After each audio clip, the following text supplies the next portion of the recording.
La vie devant soi sur Europe 1.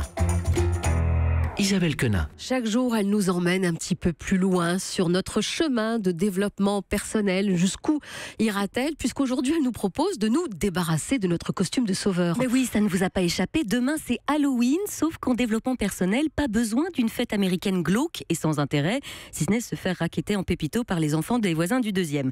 Non, parce qu'en développement personnel, on va plutôt essayer de faire tomber les masques, de se débarrasser des costumes que nous portons malgré nous et de ceux que l'on se choisit bien volontiers, souvent à tort.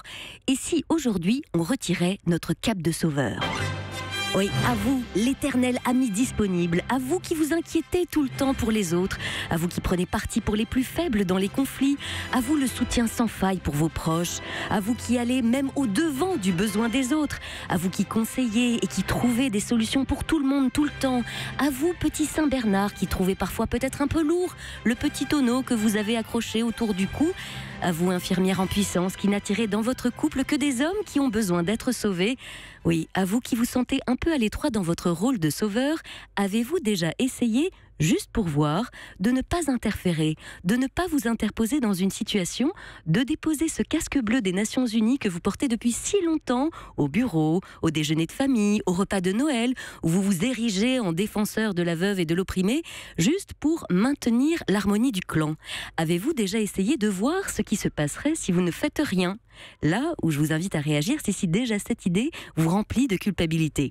Oui, parce que chez notre ami le sauveur, la culpabilité domine. Et il viendra en aide à tout prix, même s'il n'en a ni l'envie, ni la capacité, pour éviter de se sentir coupable de ne pas faire ce qu'il faut. Parce qu'en fait, en prenant le rôle de sauveur, que l'on croit noble, valorisant, en croyant passer pour le bon copain auprès de nos proches, pour la fille idéale, pour nos parents, on se met le doigt dans l'œil, mais jusqu'au coude. Et c'est là que ça va faire un peu mal. Parce que si le rôle de sauveur est très gratifiant d'un point de vue narcissique, le problème c'est que le sauveur manque gravement de discernement et d'objectivité. Oui, il ne distingue pas toujours un danger ou une injustice réelle subie par un être cher d'une simple émotion désagréable, d'un défi difficile à relever ou d'une conséquence déplaisante à assumer. Par exemple, face à un enfant qui a mal ou qui est dans la difficulté, un parent sauveur va chercher à faire disparaître sa douleur, à régler le problème à sa place et trouvera au besoin un coupable à juger et à blâmer. Et c'est là que l'on déroule le tapis rouge au triangle infernal, celui qui a nourri la narration de la quasi-totalité du cinéma, des séries, des dessins animés, le fameux triangle dramatique, figure d'analyse transactionnelle théorisée par Stéphane Karpman dans les années 60, le triangle sauveur, bourreau, victime. Et ce qui est malheureusement triste, c'est que les terrains de jeu pour expérimenter ce triangle sont multiples, divers et variés.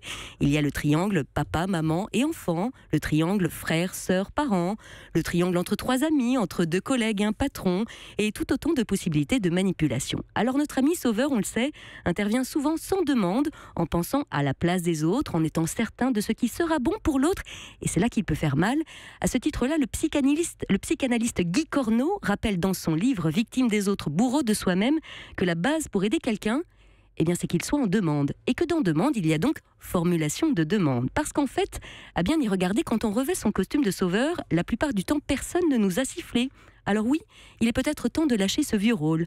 Parce que derrière chaque sauveur se cache peut-être un bourreau qui s'ignore et qui n'écoute pas la part de victime en lui, qui lui hurle en sourdine de s'occuper de sa propre souffrance plutôt que de tout projeter sur celle des autres. Merci Anne, je vais garder mon costume de Wonder Woman quand même juste pour Halloween.